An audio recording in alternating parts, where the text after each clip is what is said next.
ചരിത്രത്തിൽ ഒരു നാറിയ ഭരണമുണ്ടായിരുന്നു.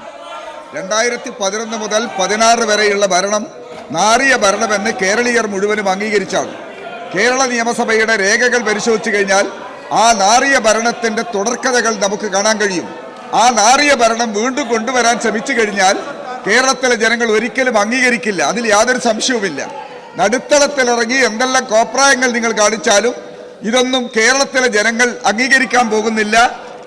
LDF 3ാം തവണയും അധികാരത്തിൽ വരുമെന്ന കാര്യത്തിൽ യാതൊരു തർക്കവും വേണ്ട. എൻ്റെ ചോദ്യം ഇതാണ് സർ, GST നിരക്ക് പരിഷ്കരണം മൂലം കേരളത്തിൻ്റെ വാർഷിക നികുതി വരുമാനത്തിൽ എത്ര തുകയുടെ കുറവുണ്ടാകുമെന്ന് വ്യക്തമാക്കാമോ? Yes minister. സാർ, ഏറ്റവും ഒടുവിൽ വന്ന പരിഷ്കരണം ഞാൻ പറഞ്ഞു, നേരത്തെ ഒരിക്കലും അവർ പരിഷ്കരിച്ചു. GST കൊണ്ടുവന്നതിൻ്റെ ഭാഗമായി സെയിൽ ടാക്സിൻ്റെയും വാറ്റിൻ്റെയും സമയത്തൊന്നും സംസ്ഥാനത്തിന് ശരാശരി 12,000 മുതൽ 15,000 കോടി വരെ നഷ്ടമുണ്ടായിരുന്നു. സാർ, അതിനുശേഷം 2 തവണ അവർ റേറ്റ് പരിഷ്കരിച്ചു.